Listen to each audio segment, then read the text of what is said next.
Hello, everybody. Welcome to Digs Outdoors. So,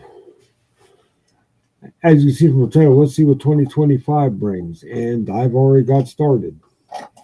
Um, there's a couple things I have to do to get to the bushcraft side of things. I have to get. But as far as the fishing side of things, I already started doing lake breakdowns yesterday, most of the day. For the one tournament I want to do, I believe it's next September. Yeah, I'm starting now. I'm doing lake breakdowns.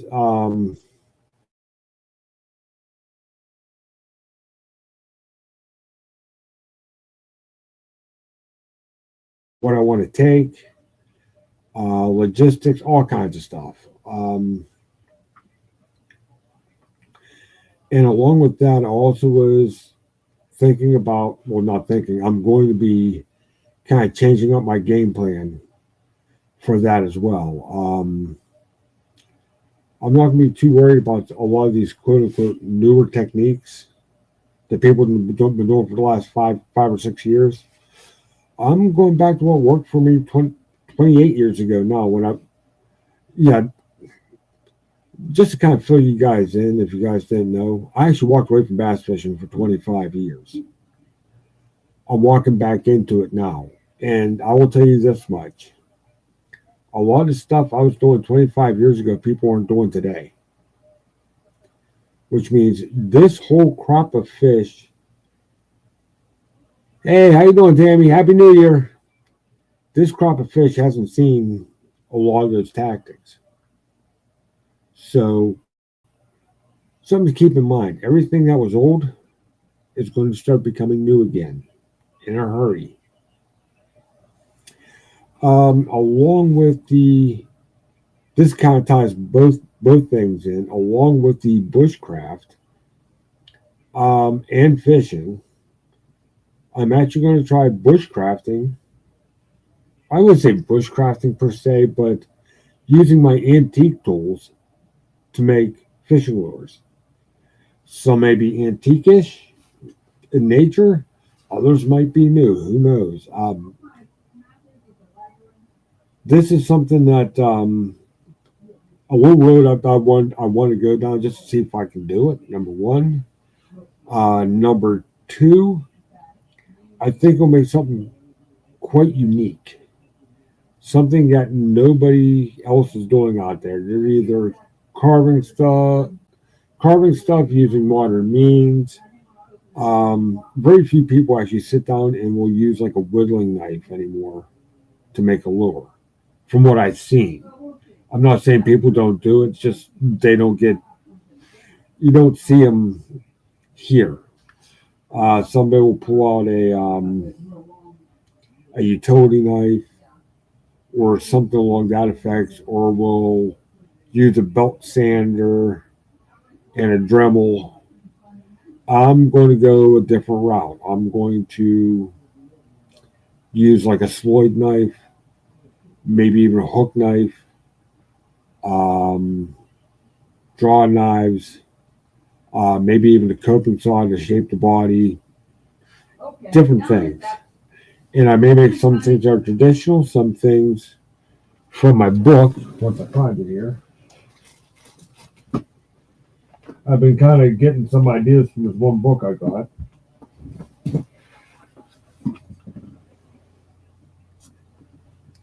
Old Fishing Lures and Tackle. And this thing is thick. But I got a bunch of good ideas out of here. Some older lures that I want to put my own twist on. Maybe modernize them a little bit, maybe leave them as is, but do my own thing with them. See where it goes.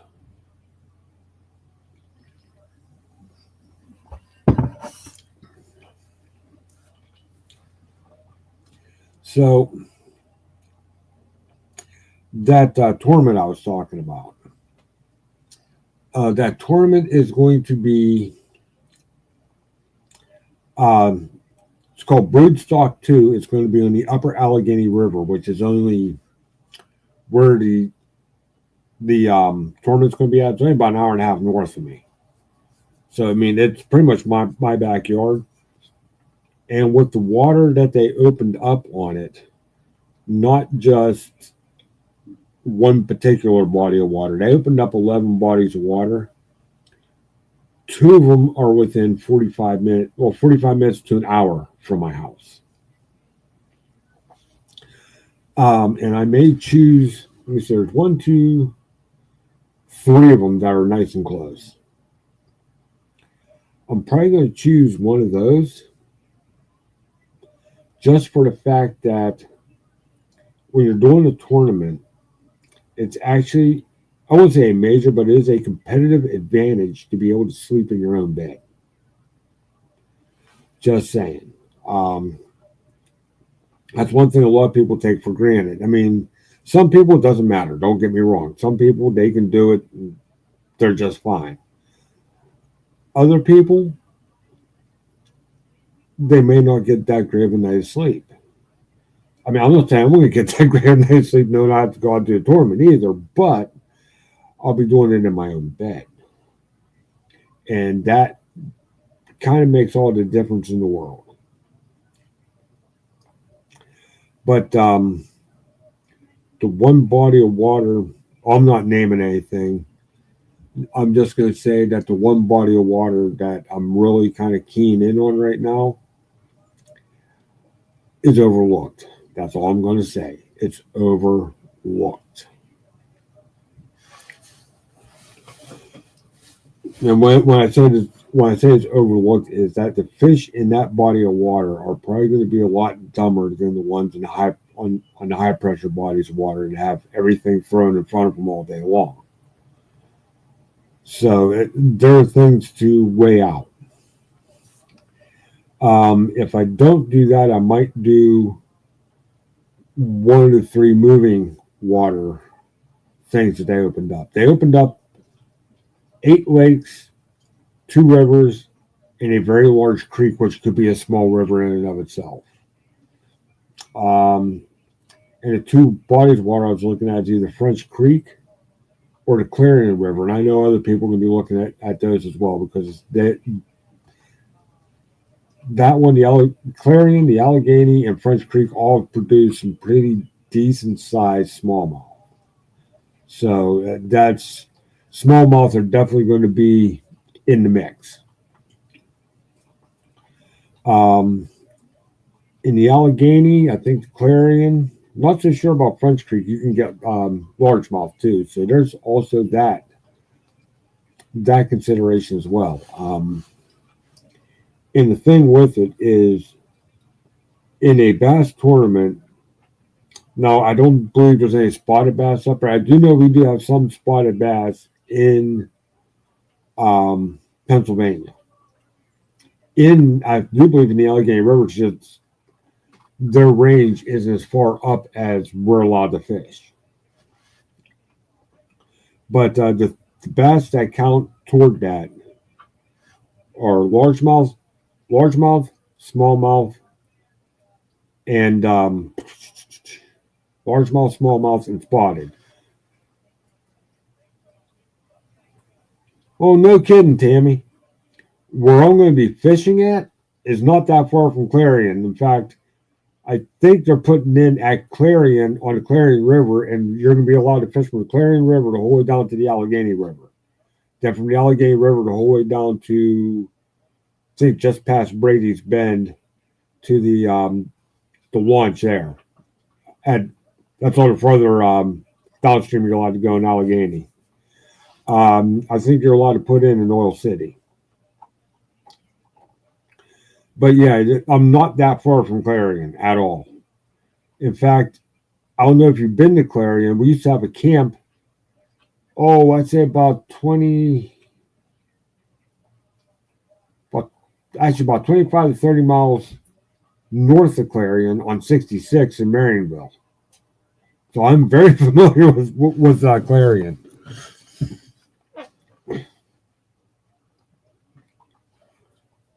Hey, Low Life, what's up, bud? But as I said, that's what 2025 is bringing for me so far. Yeah, the videos are going to be interesting because, as I said, I'm not going to be doing that till September. The bushcraft stuff, I still have to get a couple things for that.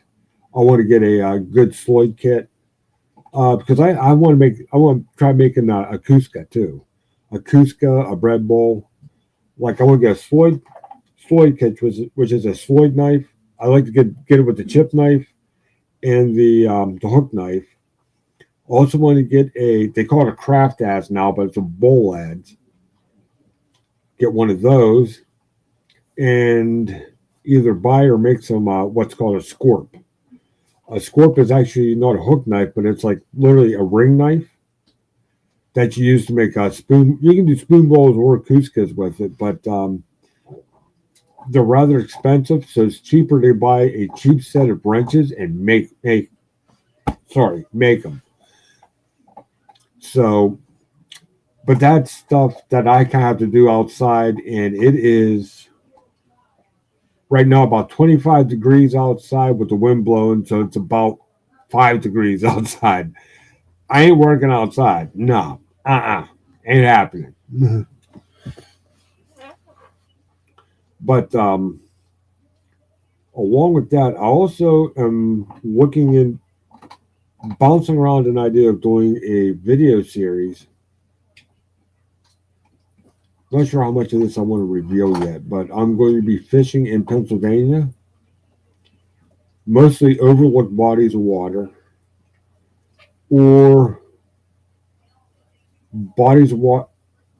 I would say overlooked. Well, some of them are overlooked. Some of them people don't even know about. So it's one thing to get overlooked. It's another thing that people don't really know about it. And the last thing is it's going to be a 10-part series. They're probably going to be half hour. I want to try to keep them and edit them down to about a half-hour video. But before I start posting those, that's one series I want to try to have done from beginning to end, all 10 to 12 episodes, whichever I decide to do, before I drop anything. So that's something else that's probably going to be coming close to the end of the year. The tournament videos is going to be the tournament videos in and of themselves, but I actually want to try to have these done before the tournament starts. Now, one or two of those bodies of water may be part of that tournament, but not during the tournament. And I have to check the rules on that too, because I do not want to be in those bodies of water during what they call the off limits period. Off limits period, for those of you guys who don't know that much about fishing tournaments, is before the tournament, there's a period of time that you're not allowed on that lake. You're not allowed to get information on it. You're not allowed. You can drive by and look at it. You can't be on it. You can't be throwing lines in it. In fact, I don't even think you're even allowed down to the shoreline. As I said, you can drive past it, but you can't interact with it. So I think that'll be an interesting series. In fact, if I can, even if I can get a couple, 2, 3 catches on it, in some of the places where I think something magical, I wouldn't say magical, but something special might happen. I think it's going to be interesting because I'm not going just trying to catch bass. I'm going after some big ones in some areas that people wouldn't even think about. Some will be on streams. Some of this will be on my kayak, well, my kayaks. Um, most of the kayaks, most of the kayak action you'll see in this series is probably going to be off my old town. But there's one, maybe 2 bodies of water that I want to use a kayak on, but I have to do a serious amount of, I wouldn't say serious, but a decent amount of walking to get to it through the woods with no trail. I'm don't think I'll be dragging the Old Town. I'll grab my little sit in and just a little kit, just enough have just enough gear I could throw it in the kayak, put the kayak on the specially made cart I'm working on. Which I will have a video on that I could get it through the woods. Just to give you guys an idea on the cart, the cart's actually a dolly, one of them extendable dollies. I have a dolly out in the barn that I can extend out to about 6.5 feet. My kayak is my sit-in's only 10'4". So I extend it out. I strap and hook that kayak on to that dolly so it doesn't come off. I load my stuff on it. And the reason I want to use a dolly instead of like kayak wheels or what they call a kayak cart is the dolly puts the wheels at the very back of it. It's going to about 6.5 feet is going to be supported from the stern whole way up past where I sit at. So as I said, it's going to be strapped in and it's going to be hooked into the blade in the back. But with the wheels in the back, if I come across an obstacle where the kayak cart or the kayak wheels, where they sit on the kayak, hey, how you doing, Michael? It's usually back behind where I sit, but not at the very back. So if you go over an obstacle, you're going to hit something. You're still going to hit the stern off the obstacle. On the dolly, I have a framework to hold up underneath it because my kayak's a flat bottom. It doesn't have a keel. It's a flat bottom kayak. My sit-in that I'm going to be dragging through the woods. So it can slide on that framework the whole way up to where the wheels hit it, and the wheels are on the very back. So once you roll the wheels over it, the wheels are what hits the ground, and the whole kayak is supported by that dolly. That's the idea in theory, anyway. The work I'm doing to the dolly, though, is I'm going to be putting some bigger wheels on it. It has wheels on about that wide. I'm going to be putting wheels and tires on about yo wide. Maybe only about that big around, but they're going to be that wide, so they're going to tend to float a little bit better over soft stuff. Now, why am I carrying this kayak through the woods on this dolly to fish some pond that nobody's ever seen? I've looked at it on my satellite in Google Earth. From what I can see, it's like a 3-acre pond, number one. From what I can see, there's no real place to stand on the shore or on the bank of this old pond and cast. I mean, it's brushed in. So I'm going to be taking a kayak down there, looking for someplace I can combat launch it, get it out there, and then once I get out in the water, now I can work this thing. Even if it's from my sit-in and not my Old Town, I could still work it a lot better than I could on the bank. Even if I do find a place to cast, I may only find like 1 or 2 places, but I won't be able to work that whole pond the way I want to. Which brings me to this: is I'm also going to have I'm going to be making a little setup this winter. Probably going to be mostly PVC pipe, and where is it? The camera should be right here. No, it's over there. I have a cheap waterproof action cam. I bought it for $35. I've already had it in the water. I tested it. I've had it in about 10 feet of water, and it works. It doesn't work as good as a GoPro, but it works good enough to do what I wanted to do. Which once I start using that, once the weather breaks, I'll probably share some of that footage as well. But I'm going to make a float that sticks about 3 to 4 feet under the water. That is, well, it's basically going to be like an upside down stand for a camera, but instead of the camera pointing up, the float's going to be here and the camera's going to be like this under the water. And basically, I'm just going to put it in there. I'm just going to let it float, let it do its thing. and basically use it like a trail cam for fish. Literally. Set it, let it sit there for about 45 minutes. Don't bother. Go do whatever. Check out the rest of everything else. Then watch the footage when I get home and see what I can see. The one pond, I'm definitely planning on doing that to see if it's even worth my while to fish it. Now, it was an old farm pond at one point in time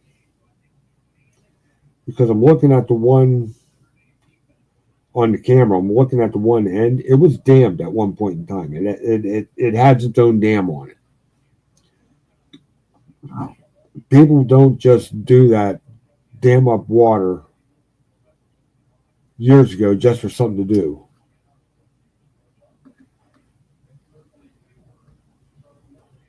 I'm thinking about the same thing, Low Life. I'm thinking about the same thing because there's a pond, an acre and a half pond, right up the street from me. Now, I wasn't allowed to fish it, it's on private ground.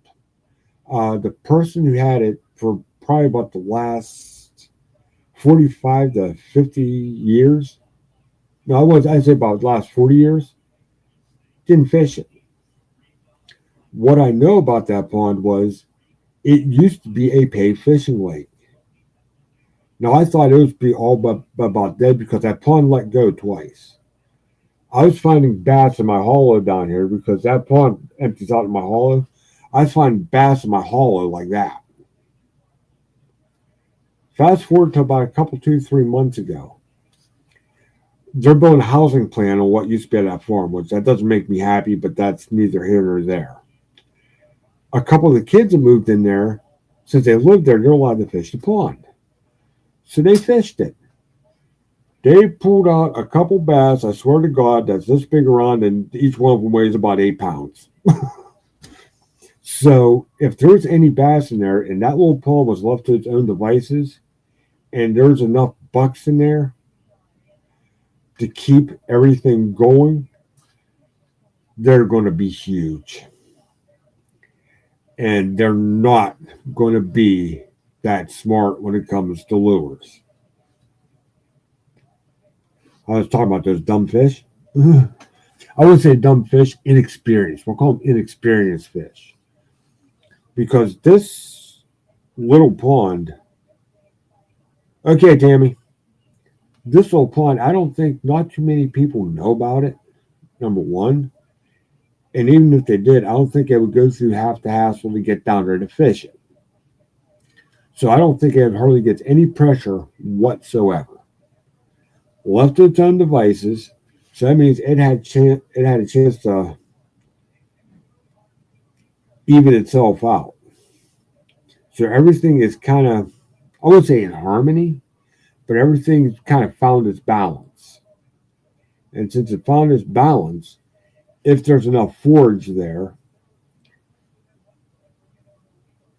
with not that much competition, because let's face it, when they have a if there's enough in there to breed, if they do have a spawn in that little thing, which they probably do, bass are cannibalistic. Don't eat them too.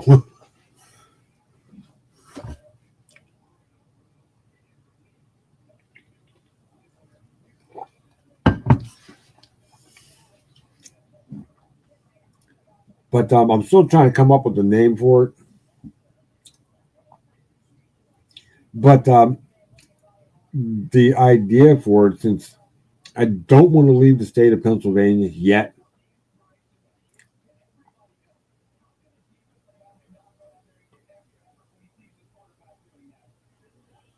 oh, awesome, low life. 7 pounds. That's what I like to hear.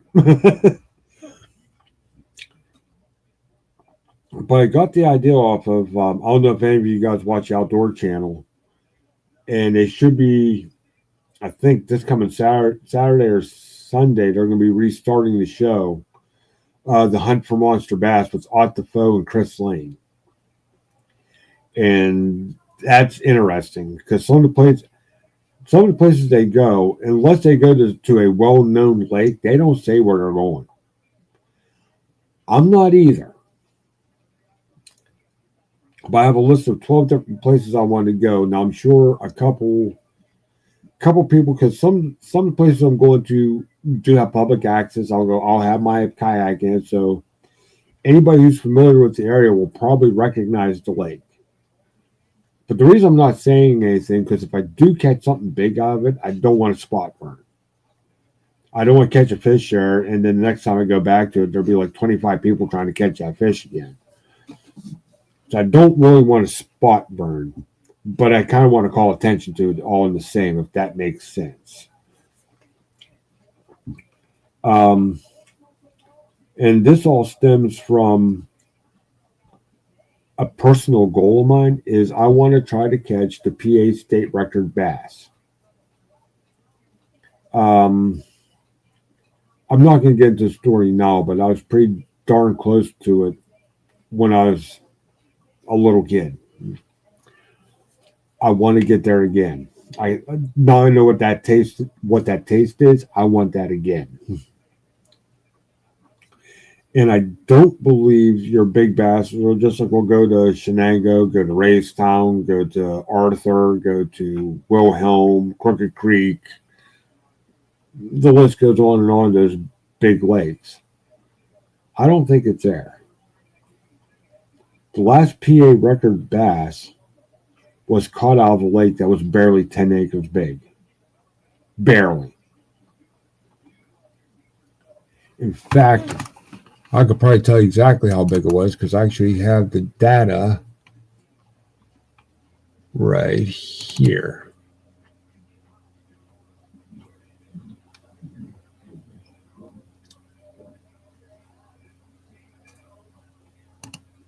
Once it decides to come up. There we go, Record Bass Research.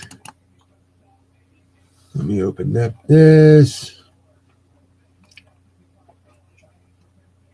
Well, I'll take that back. It's almost 50 acres. And up until earlier this year, New York, the new, I think it's 12 pounds, 2 ounces from Lake Champlain in New York. That's the only outlier. Because before that, the lake that was taken out is a lake called Buckhorn Lake, and that lake is only just over 75 acres. And that is the largest lake until Champlain. Of all the states around Pennsylvania that I could get data on, that was the largest one, was 75 acres.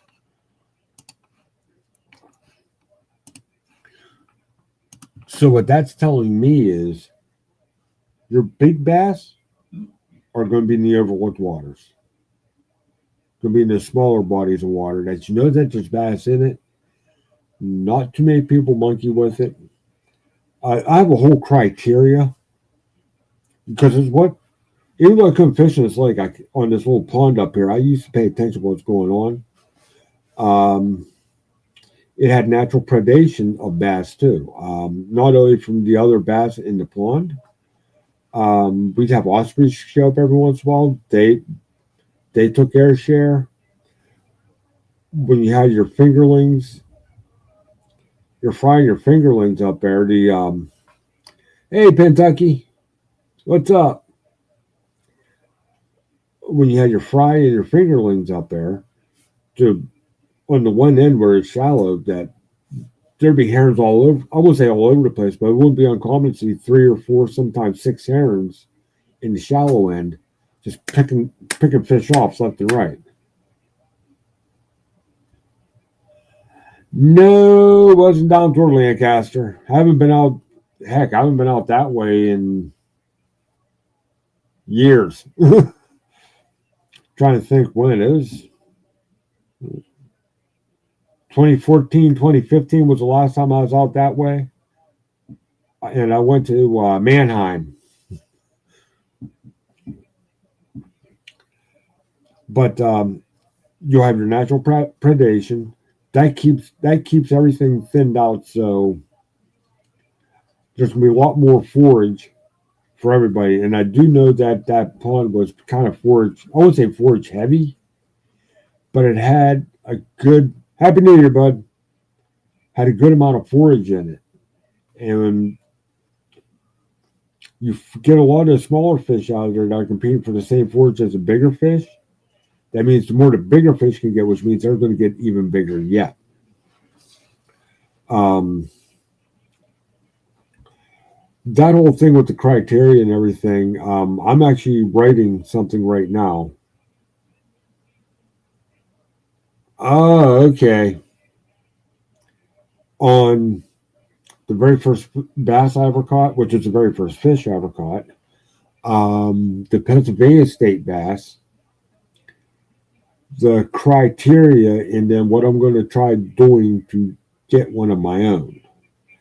And don't know exactly when I'm going to be done with that, but I'm working on that. I got the first part of it done. I'm working on putting together the second part. The third part I got an outline for, and the last part I'm still working through, but it's coming together.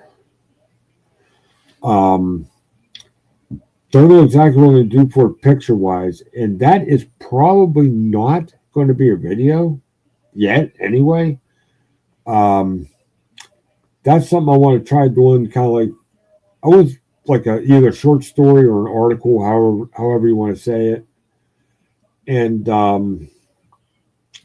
maybe try to use that to rejuvenate my Patreon anyway.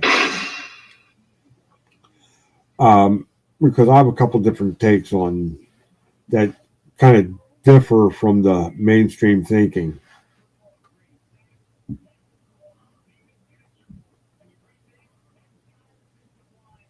Exactly, low life. Um, that's a couple other things. A couple other videos, like why did I choose kayak fishing? The very first thing I thought of, and it's actually part of my strategy when I go on to like, especially if like Moraine, my home lake, if that's busy, I got my first strategy is I'm going to go where the boats either can't or they won't go, and there's a difference. Where they can't go is places I can barely get my kayak in. So if I can barely get my kayak in, they're not getting that 21, 22-foot bass boat in, even though they can only run a trolling motor. They're not getting that bass boat in there at all. Um, and there's a couple places on Moraine where I can do that, and places where they won't go. There's a couple other places in Moraine that are thick lily pads, coontail.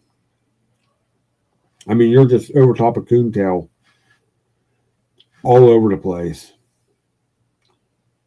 And I'll park my kayak right in the middle of it.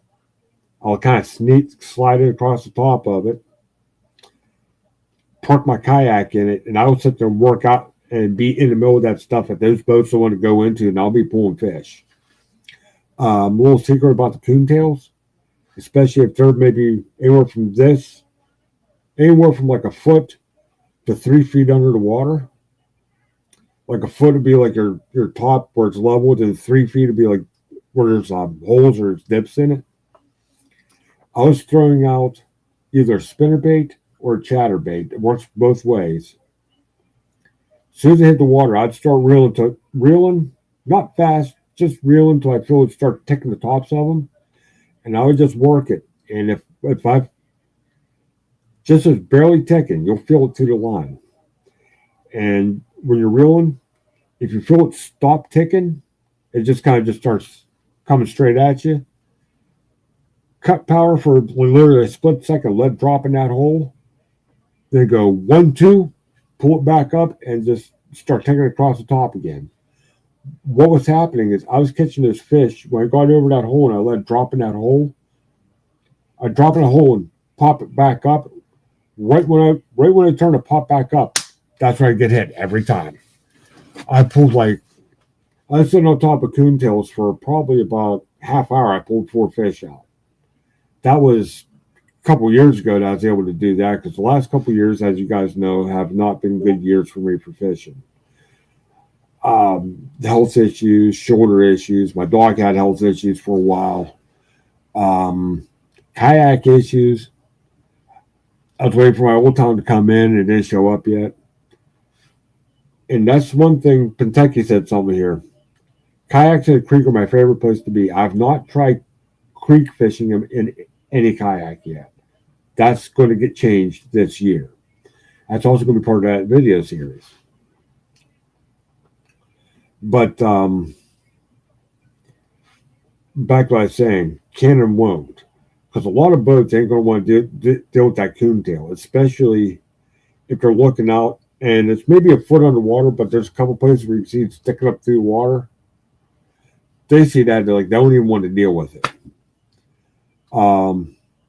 Especially on moraine with those bass boats. So it's like, well, you can just fire up the bass boat and go across it.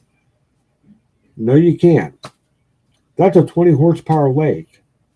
Unless you've got a 20 horsepower motor in the back of that thing, you're trolling motor only. Coontail and trolling motors don't get along that great. If it's eelgrass, a trolling motor will chew through eelgrass. No problem. Coontail, on the other hand,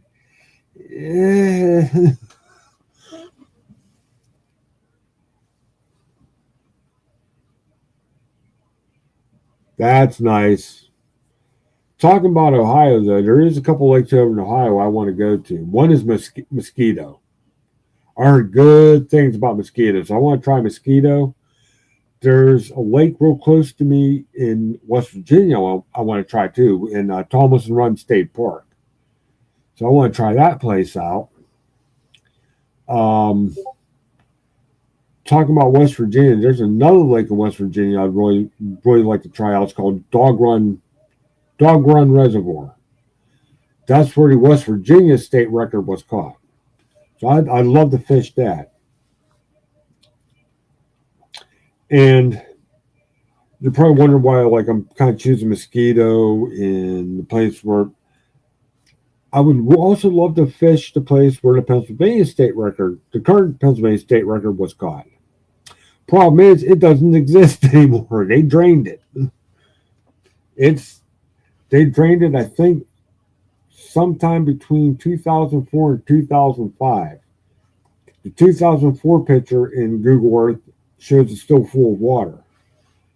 2005, it's empty, and it's been empty ever since. They drained it because of what they call a Woodland Reclamation Act. Really?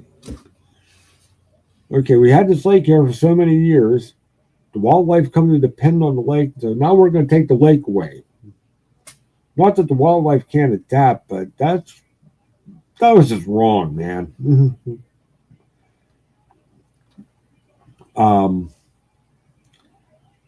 Also, one of the things I'm planning on getting, major purchase wise, I'm going to be getting a smaller purchase here, probably if everything goes right next month. I want to get a GoPro 13. But the next major purchase after I'm done with the GoPro 13 is I'm actually saving money for it. I got $200 toward it now. I think it's like a $300-some camera. Depending on how much I decide to put down on it, I could save it all up and just buy it cash. Or what I was thinking about doing is I was going to get it from Best Buy.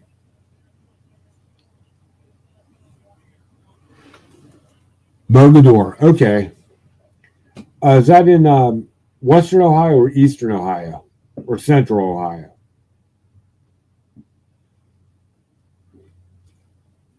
But after I get the GoPro, I want to get the Garmin 93 SV fish finder unit, and it has the forward-facing sonar built into it. It comes with a forward-facing sonar transducer on it. I'm not saying I'm going to use it, but when I do, well, I'm probably going to use it, but I'm also getting it for more than just fishing. It has a pretty clear image on the screen. A lot of the lakes that are here in Pennsylvania, Also have like railroad beds, old railroad beds from back in the day. Um, I do know that Lake Arthur is covering two homes that they tore down. Okay, Akron's not too bad, but there's two, at least two, maybe even three houses that are on the bottom of Lake Arthur. That's the Lake and Moraine State Park. That the houses when they tore them down were over 200 years old, and they tore down those houses in the late 1960s because they didn't start filling Lake Arthur until 1970. So Lake Arthur is only 54 years old. It's not as some lakes go here in the United States. It's not the oldest lake. It's still fairly young. But I want to try to use that forward-facing sonar and be still enough, or at least get clear enough picture while I'm out there, and see if I can study that. See what kind of detail I can pull out of that on those foundations if I can find them.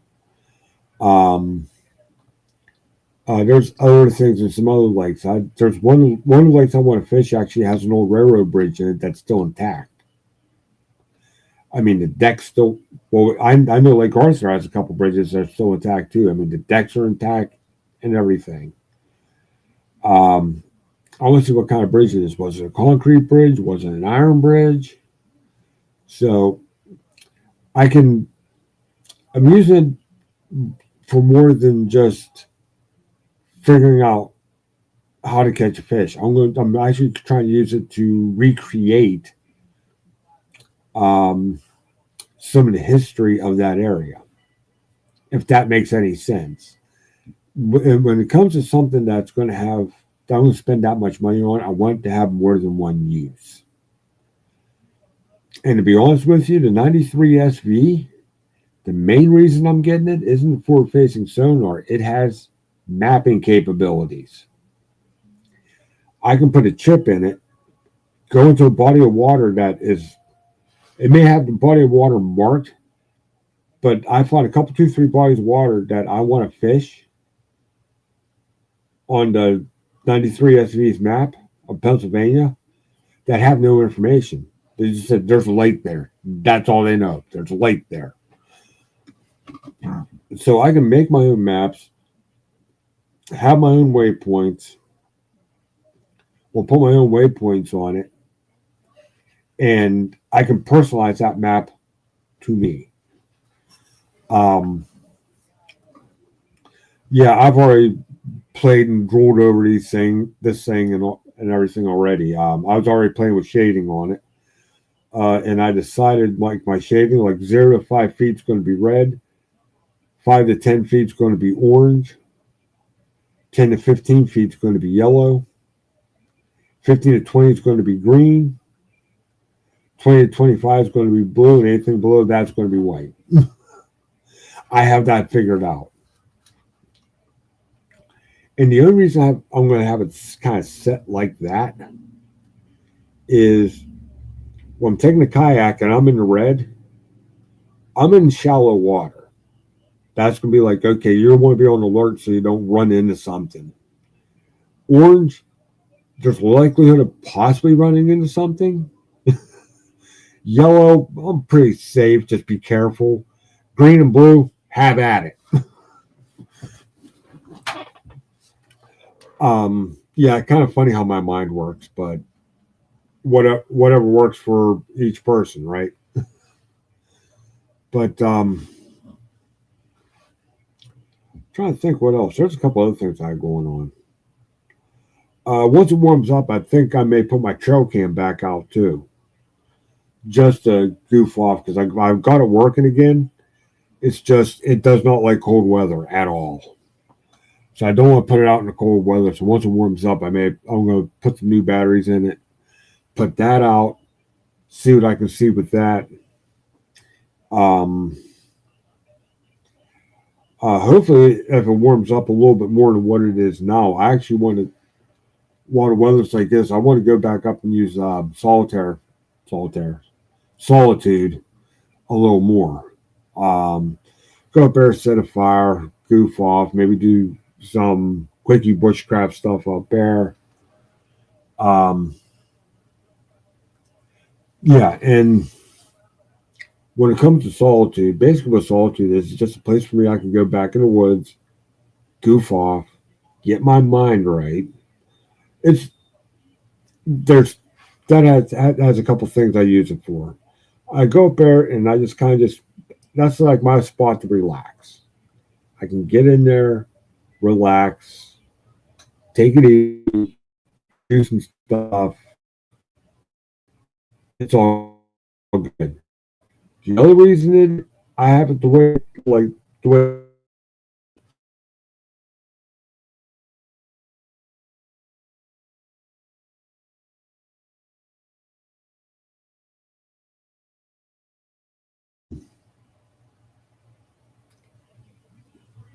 studio of sorts, or a place I can shoot outdoors, a dedicated place I can shoot outdoors. Um, I'm not saying that once things warm up and I can get out, and move around a little bit. I'm not saying that I'm not going to be doing stuff in other places. I probably will, but to have a place to do it here, a dedicated place to do it here, is a major advantage. We only have like 5.5 acres of woods, and I respect the neighbors.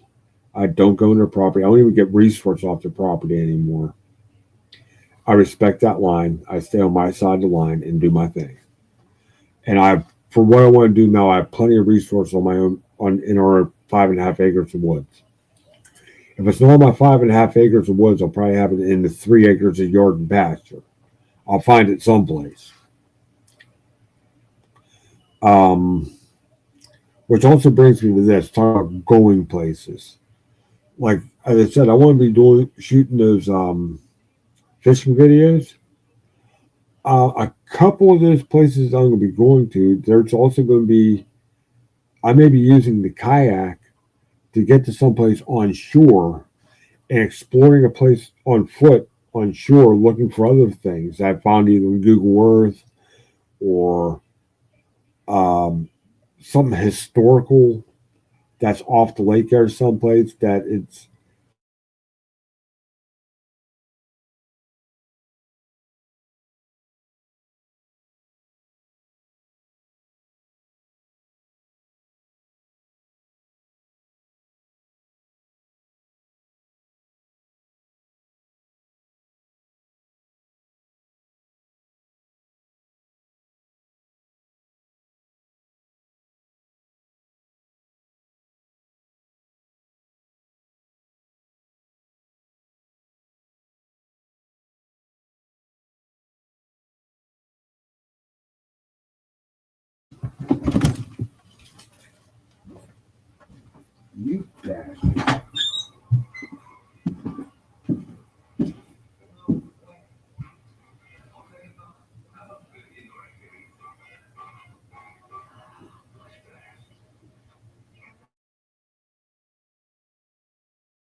Okay, I'm back. Sorry about that. My Wi-Fi decided to pitch a fit on me.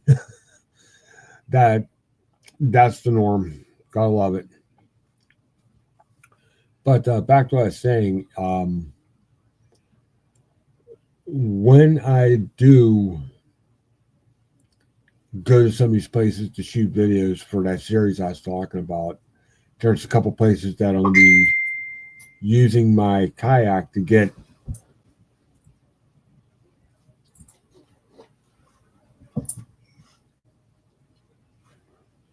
I'm gonna be using my kayak to go to some place off the shore, look for something historical, look for something I've seen on Google Earth. If you didn't catch what I said before, and that might be a series, just might be something I do just to see what I can find. So there's I got some things planned. Don't know how much how many of them I'm going to get done, but I got some things planned, and what I'm going to try to do is if I do any fishing videos like that, like I said, a few of those places, I'm also going to try doing one of those. I want to go try to find something, beach the kayak and go find something or go see what I can find or what have you. So I think that's going to probably put an interesting twist on things. And eventually, I don't know if I'm going to get it done this year. Um, Doggy's kind of getting old, so I don't want to be too far from him. He's not in any bad shape. Don't get me wrong, but don't be too far from him right now. But I eventually want to do some float trips, like overnight float trips. And there's a couple places I kind of picked to do that. Um, One of them, I want to look at the creek again just to see if I can do it. But there's a couple coming out of Ohio, coming into Pennsylvania, and where we're going to be staying overnight is at a state park. We or me, and if it's just me, I have to kind of figure out how I can get back to my get myself back to my Jeep and get it back home. But there's one or two that goes from Ohio to Pennsylvania, a couple more here in PA. Again, um, a couple, two, three of them I have planned to go through state parks right past the campground, so I can actually like rent space at the campground, float in with the kayak, tell them I'm there, set up camp, do what I need to do, take off the next day. As I said, do the overnight thing, and hopefully, if I do get a good camping spot, that's someplace right along the water. Because a couple of campgrounds I was looking at are literally like right on the creek. If I can get a campsite right on the creek, I can put my kayak right there. Kind of lock it to something, lock it to the picnic table or whatever. Set up a tent and sleep there. Um, the one that isn't, there are two places that are legal to camp at. Now I have to get some information on them and see if you have to rent the site or if it's first come first serve. How many people are allowed to be on it, yada yada yada. But I have options there too. So, like I said, I got a lot of interesting things planned. Now let's just see what I can get done. Um,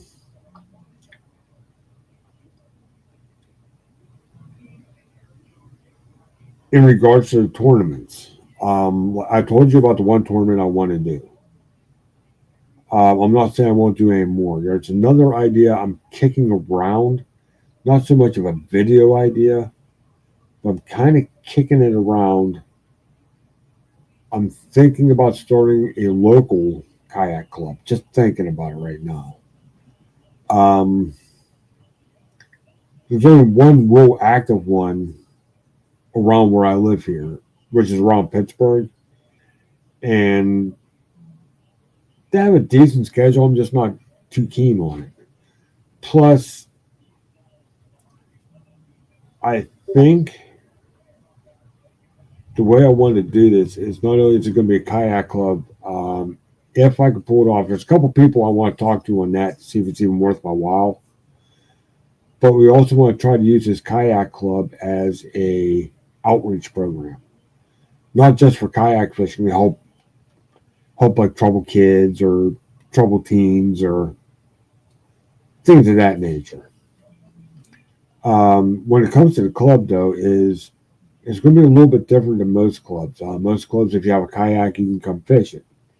We're about the same, but we're going to kind of divide things up a little bit because a lot of people will see like a kayak like the one I'm making, and they're going to be like, I can't compete against that because I just have this little sit-in thing, or I just have a bear sit on one that I have to paddle. It doesn't have a pedal drive on it, yada, yada, yada, blah, blah, blah.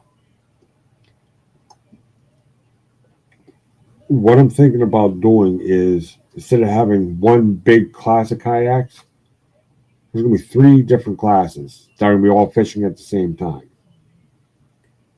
And they're all going to be competing against each other.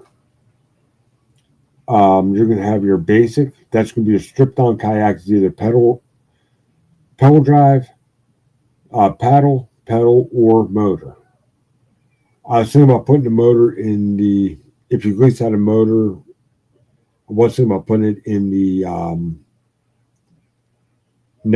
next category. I forgot what I called that one out. What, not advanced, but like an intermediate category.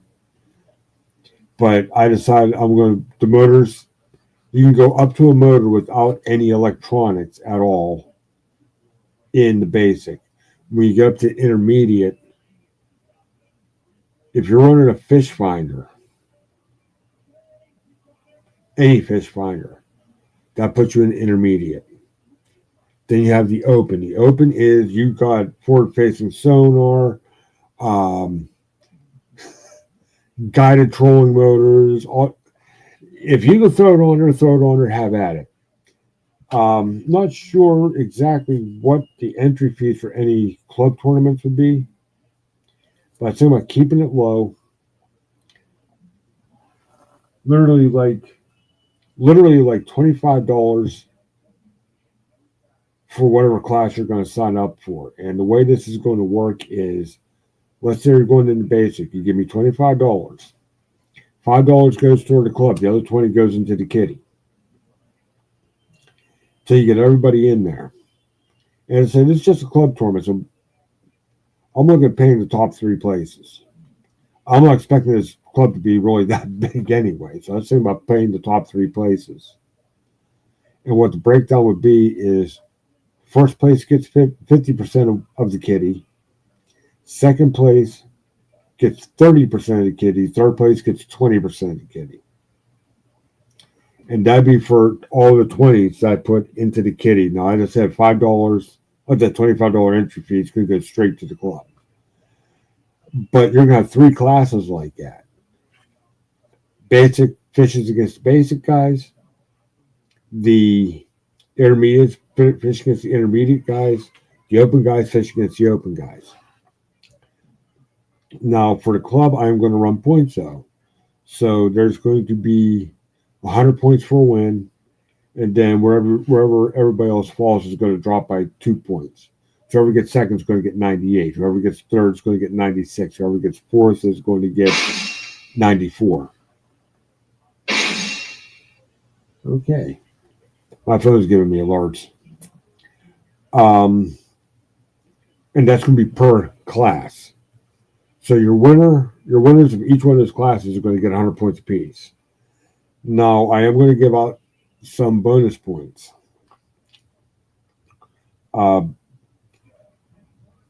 Before you get into bonus points, I was thinking about running for that, if I do this, I'm not saying I'm going to, but running a side pot. It'll be a $10 buy-in for the side pot for big fish, winner take all. Whoever has the biggest fish, regardless of class, winner take all. But I was going to give one extra bonus point for the biggest fish in each category. An extra bonus point on top of that for whoever has the biggest fish out of them. Well, I should say who has the biggest fish, period. The big fish, the person who wins it gets 2 points. The other two for each of the other classes gets 1 point apiece. And a lot of times that's not your first. It is, well, I should say a lot of times it is your first or second place finisher. But I've also seen some instances where, let's say we're talking pounds, kayaks are talking inches, but let's talk pounds here for a couple minutes. Where the person who had the big fish of the tournament finished like 20th because they caught like this real Sagunda fish and they caught like 4 1-pounders. Where the person who won the tournament, let's say they caught like 5 4-pounders. And the big fish that's in 20th looks like a 5-pound fish. So that's a possibility. So whoever has that biggest fish, that can help them out in the standings, or even if it's one of the first place guys, get them that much further ahead. How AOY is going to go is you're going to have your top anglers for all 3 of your classes, and whoever has the highest point total out of those 3 winners is going to be your AOY. That's how I have it worked out in my head. As I said, it's just an idea. And the reason I'm kind of working it like this instead of just having everybody fish together, not to create separation, because the biggest thing I hear from people who don't have like forward-facing sonar or trolling motors or anything else is they look at the guy who does and says, I can't compete with that guy. Okay, I want to give you a place where you can compete at. Until you could either stay there or you can try to advance your craft and get a better kayak and get up to intermediate, work your way up here, or go straight to the opens or what have you. But I'm giving these guys a chance to hone their skills to get up to that level. But with that being said, I appreciate y'all coming. I love y'all, and I'll talk to y'all later. Night, everybody.